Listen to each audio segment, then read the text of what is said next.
María Antonieta, posiblemente la persona con más fondos acumuladas de la historia, porque, ojo, no es que la criticaban por una sola cosa. No, le tiraban de todo, trola, torta e incestuosa. Básicamente, si existiera hoy y fuera actriz, cubriría todas las categorías del.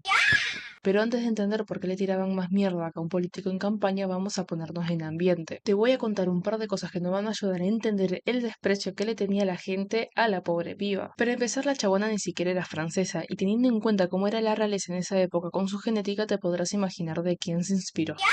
Era austríaca y la casaron con el príncipe francés como estrategia. Básicamente Austria y Francia se venían cagando a palos hace rato, estaban podridos de los quilombos y dijeron, bueno, juntemos a estos dos. Para mí, si hubieran hecho un contrato de paz, capaz el quilombo se resolvía más fácil y rápido, pero bueno, como no soy francesa ni austríaca ni mucho menos de la realeza, prefiero no opinar. El tema era que ya de base por ser austríaca la mina les caía para el orto, tenían todos los rasgos austríacos y para colmo el príncipe no sabía qué hacer con la que le colgaba. Tardaron 7 años en consumarse. 7. No se sabe si él tenía una condición como la fimosis o simplemente era tímido, pero no lo culpamos. Imagínate ir a reclamar la ESI en esa época. Imposible. Para colmo encima le cargaban todos los problemas a Antonieta diciendo que era su culpa por no ser bonita o por ser infértil. Ambos tenían casi la misma edad, ella 14 y él 15. El pibe fue obligado a casarse con una extranjera que ni conocía y encima cargar con un tratado de paz tan particular. Sumarle la presión constante de ser el futuro rey de Francia teniendo en cuenta todos los problemas económicos y las guerras que tenía el país en ese entonces. Pero Antonieta, además del estrés, tenía que bancarse el hostigamiento constante de la gente por cualquier pelotudez. Parecía que no había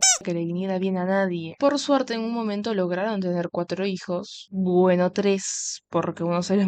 Ya teniendo un futuro heredero, las aguas se calmaron un poco. Imagínate vivir en un lugar a donde no sos bienvenida. No es sorpresa que cayera en posibles vicios, fiestas, juegos de azar, comprar moda y claro, tomarse unas copas de champán. Estas son algunas de las cosas que se decía de María Antonieta, y muchas de ellas eran falsas o estaban distorsionadas, todo con el objetivo de manchar su imagen, más de lo que estaba. Algunos de los chismes más tremendos sobre María Antonieta nacieron justamente en este contexto, odiada, juzgada y criticada constantemente. Vamos a arrancar con los rumores más tranquis a lo más heavy, desde la típica mala onda y hortiva hasta los que la pintaban de y recontra urgida. María Antonieta de entrada no se veía tan interesada en la extravagancia ni en todos esos protocolos pesados que traía la realeza francesa. Obvio, eso cayó pésimo, cualquier cosa que hiciera la interpretaban como un rechazo. Si iba a la ópera, si jugaba un rato, si participaba en eventos sociales, todo era motivo para decir que era frívola. La prensa, que ya la tenía entre ceja y ceja, infló su imagen tratándola de derrochadora, libertina y egoísta cuando hacía cosas que casi todos hacían en Versalles. Pero seamos sinceros, ¿quién de la realeza en esa época no se compraba pilchas? Eso sí, a ella le interesaba la moda, entonces se compraba algunos atuendos, alguna joya o pelucas. Lo irónico es que en comparación con otros en Versalles, Antonieta no era tan wow, y sin embargo era la que más ligaba a palos, no por lo que hacía, sino por el simple hecho de ser ella. En plena Revolución Francesa le encajaron a María Antonieta una frase icónica que, sorpresa, jamás dijo. De hecho, esa frase ya circulaba entre 1765 y 1767, cuando Antonieta tenía apenas entre 9 y 12 años. Todavía vivía en Austria y ni soñaba con ser reina de Francia. Lo más grave que podía hacer la pobre en ese entonces era dejar peladas a sus muñecas. Para colmo, esta frase apareció en un texto de Rousseau y él ni siquiera la atribuyó a ninguna reina en particular. Pero claro, a los revolucionarios franceses les venía como anillo al dedo pintarla como una insensible de manual, aparte que, según historiadores, no había una hambruna generalizada como para que esa frase tenga tal peso, aunque sí había crisis. Podría servir más para representar el vínculo entre la realeza y el pueblo que de un hecho como tal. Ahora, el siguiente chisme lo resumí lo más que pude porque es larguísimo y tranquilamente podría hacer un video entero hablando de ello, pero en esencia esto fue lo que pasó. El suegro de María Antonieta mandó hacer un collar carísimo para su amante, pero se murió antes de pagarlo, y claro, nadie quería comprar semejante monstruo de joya que era tan caro y ni la propia María Antonieta lo quiso. Los joyeros estaban desesperados porque habían puesto una fortuna en esa pieza y no sabían cómo recuperar lo invertido. Ahí entra en escena una Ramnon con apenas un 2% de sangre real que logra engañar a un noble cercano a María Antonieta. Lo convence fingiendo ser la reina de comprar el collar actuando como intermediario, pero todo estaba montado con cartas falsas firmadas como si fueran de María Antonieta y hasta metieron a una actriz que la interpretara para cerrar el acting. María Antonieta no tenía absolutamente nada que ver con semejante estafa, pero igual terminó pagando el precio social. El quilombo hizo que la gente se la agarrara todavía más con ella como si fuera la culpable de todo, cuando en realidad no cortaba ni pinchaba en el tema. Respecto a sus supuestos amantes, hay dos que siempre llaman la atención, uno con una tal Yolande y otro con un sueco. El sueco en cuestión era Axel von Fersen, al que conoció en una fiesta de máscaras. Desde entonces se dice que María Antonieta quedó bastante embobada con él. Hay registros de que se mandaban cartitas con un tono bastante cariñoso, lo que alimentó este rumor. Ahora, llegaron a la...